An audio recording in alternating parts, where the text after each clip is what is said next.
Ini sosok Ratu Adil yang bakal Indonesia berjaya menurut ramalan Jayabaya.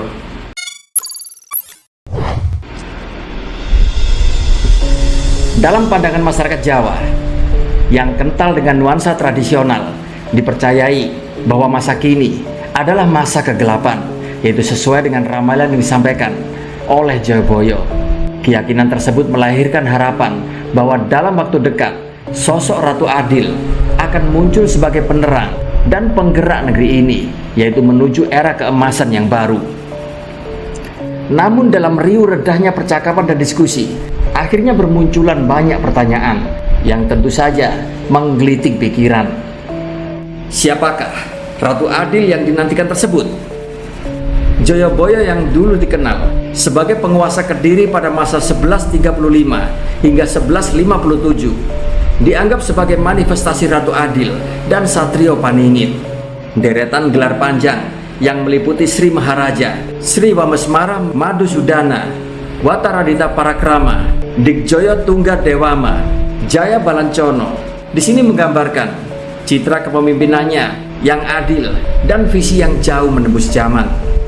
Sebuah riset yang dilakukan oleh Universitas Hindu Indonesia atau UNHI di Bali yang diberi judul Ratu Adil, Satrio Paningit dan Zaman Edan banyak menguraikan bahwa Satrio Paningit secara literal menandakan kesatria yang masih terselubung oleh peredaran waktu, sementara Ratu Adil diartikan sebagai figur pemimpin yang bijaksana dan adil. Meskipun di zaman lampau masyarakat sering mengaitkan Satrio Paningit dengan Ratu Adil, namun sebenarnya keduanya tidak selalu sama. Seorang yang disebut sebagai Satrio Paningit belum tentu akan menjadi Ratu Adil, karena Ratu Adil harus menunjukkan sifat yang adil dan peduli terhadap semua rakyat yang dipimpinnya. Dirinya tidak hanya memikirkan kepentingan pribadi atau golongan tertentu. Pemahaman bahwa gelar Satrio Paningit dan Ratu Adil memiliki arti yang serupa. Hal ini berakar dari pepatah Jawa yang menyatakan Satrio Paningit sanisihan Wahyu Ratu Adil, yang berarti bahwa Satrio Paningit memiliki peranan dalam membentuk karakter seorang pemimpin yang adil dan bijaksana. Dalam kitab Musyaror karya Sunan Giri Prapen, konsep-konsep pemerintahan telah dibahas dengan cukup detail yang jika dijalankan, hal ini tentunya dapat membentuk masyarakat yang adil serta sejahtera. Dan hal ini pun juga merupakan gambaran dari sosok Ratu Adil.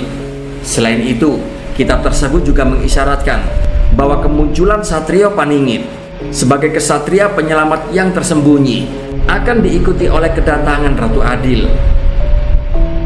Dalam kitab tersebut juga disebutkan bahwa seseorang raja yang merupakan keturunan wali Allah akan memiliki kedaton atau istana di Mekah dan Jawa.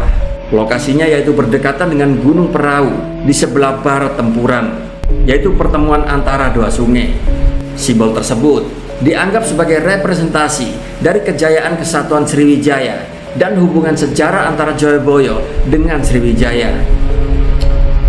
Masih menurut ramalan Jayabaya, Ratu Adil yang akan muncul di masa yang akan datang akan berasal dari keturunan kerajaan Mojopahit. Kedatangannya pun diprediksi, yaitu tatkala kendaraan berbahan besi mampu berjalan tanpa bantuan kuda, serta kapal-kapal mampu menjelajahi langit dan angkasa.